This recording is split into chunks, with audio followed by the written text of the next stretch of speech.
somebody being bat bleep crazy, the St. Louis alderwoman Lyda Krewson has announced that she's already filed a bill to ban what she refers to as assault weapons in the city limits of St. Louis because they've got so many problems that this is the one she's got to fix.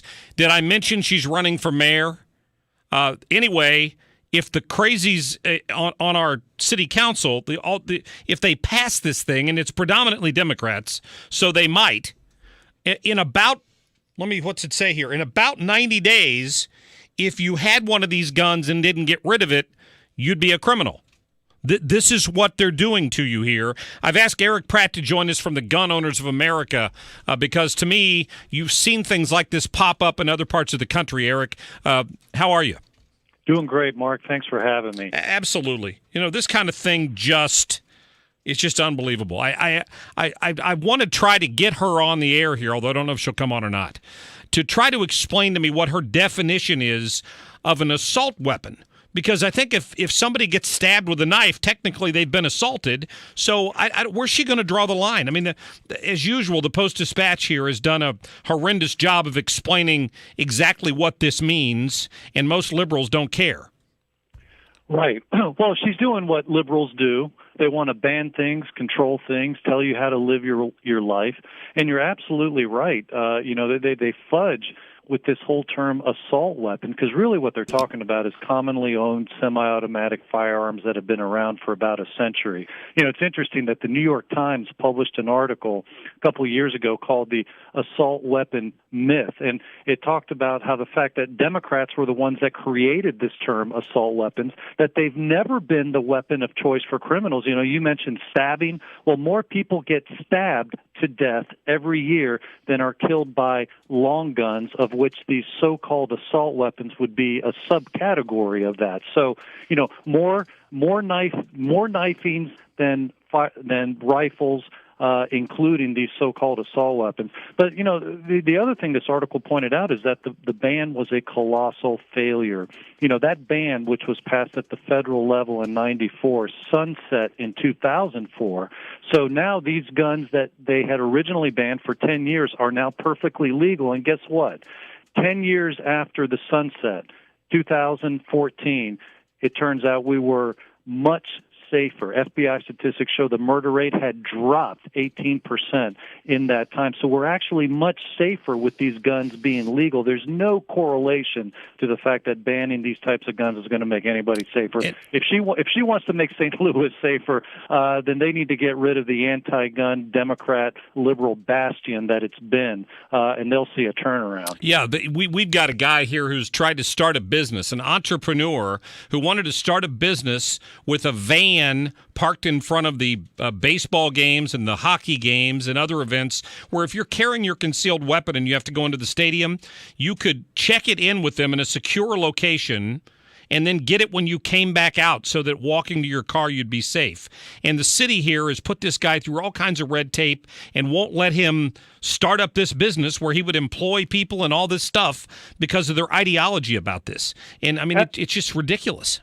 Absolutely. They are so against people using a gun for self-defense. Look, first of all, St. Louis doesn't even punish murder very well. They are one of the lowest in the nations in terms of actually solving murders. 44% of murders are solved in the city. That's way below the national average. I mean, that's what I'm saying. This Democrat bastion where they're so interested in all the benefits that Democrats love to dole out, they should actually get to the business of doing what government should do, and that's punishing crime and capturing bad guys. But, I remember that story about this guy who's trying to help people defend themselves. And, they would, kind of put their guns there while they go into the stadium. St. Louis, for years, even though the entire state had concealed carry, St. Louis was still making it very difficult for people to get permits. And they are just so opposed to self-defense. It is no wonder the city has, it's skyrocketing murder rates, has one of the worst murder rates in the country. Look, you remember Nidal Hassam, the guy at Fort Hood? Sure. He fired 220 shots using a pistol. He didn't need an AR-15 or a gun like that. He used a pistol. With a pistol, he shot 220 rounds. And the reason he was able to shoot so many rounds, because nobody was shooting back at him. It was a gun-free zone. If you want to make St. Louis safer, or any of these other places where we see high crime rates safer, stop making them gun-free zones. Stop making it more difficult for good people to defend themselves. Yeah, it's a great point, because only law-abiding citizens pay any attention to the law. So here's my other point, and Eric, that I wanted to get you to comment on. By the way, we've got Erich Pratt from Gun Owners of America with us. I've got an AR-15. It's not an AR, but it's like an AR by DPMS, I think is the maker of it. But if I had a Ruger, like a Mini 14 Ruger that looks like a hunting rifle, it's easy to get extended clips for rifles like that. It would hold just as many rounds as my AR style rifle. But when you have bills like this with this language in it that just calls something an assault weapon, we have no idea what all she may be banning in this bill. Yeah, and that's some of the great memes that are out there will show the foolishness of these bans, because typically what they go after is exactly what you're saying. They want to demonize the guns that have the black finish, so they look, well, to some, I guess they look mean and menacing. But you could strip that gun down and put the walnut stock on it, and it would look like a hunting rifle, and then the law would leave it alone. Right. It basically becomes okay. And it's just utter foolishness, because the gun fires the exact same way as does, by the way, Nidal Hassan's pistol, where he fired 220 rounds. It's the same function. You pull the trigger once, one bullet comes out of the barrel. That's a semi-automatic firearm. This is a real dangerous, slippery slope when which is really what they're trying to do. They're trying to ban a whole set of firearms, and then that's their foot in the door to say, well, look, all these other guns are basically functioning the same way. Let's ban them too. Yeah, and she uses the famous line in here where these military-style weapons are not used for hunting. In fact, I plan to take my AR-style rifle hunting this weekend. So it just once again speaks to the ignorance of some of these people on the left who don't really understand the issues. The Second Amendment was never about hunting anyway. Right, it was about protecting ourselves against tyranny. So, yeah, she really needs a civics lesson. Yeah, it's a good point. Eric, before I get done here, tell people who aren't familiar with Gun Owners of America what you guys do and why it's so important for them to support you. Absolutely. In fact, I encourage people to go to gunowners.org. In fact, you'll see there we're actually giving away an AR-15. So if you really want to stick it to Cursed here, go ahead and sign up for that. But what we're doing is more than obviously giving away firearms. We are here to defend the Second Amendment, to defend our gun rights, and we're going to have a very proactive agenda this next year with Trump in the presidency. We want to get concealed carry reciprocity around the country.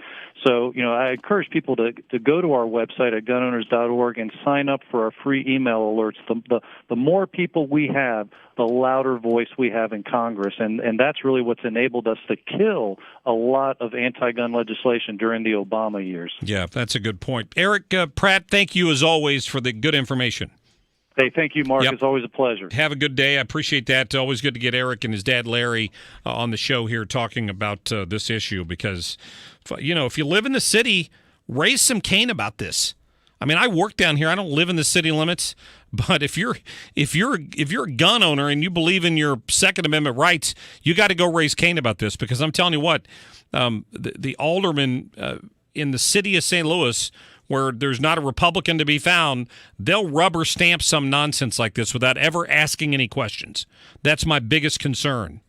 It's ridiculous. Now the companion bill that she's introduced would have some requirement that if you leave a gun in a car, then you have to have it secured like in a lockbox.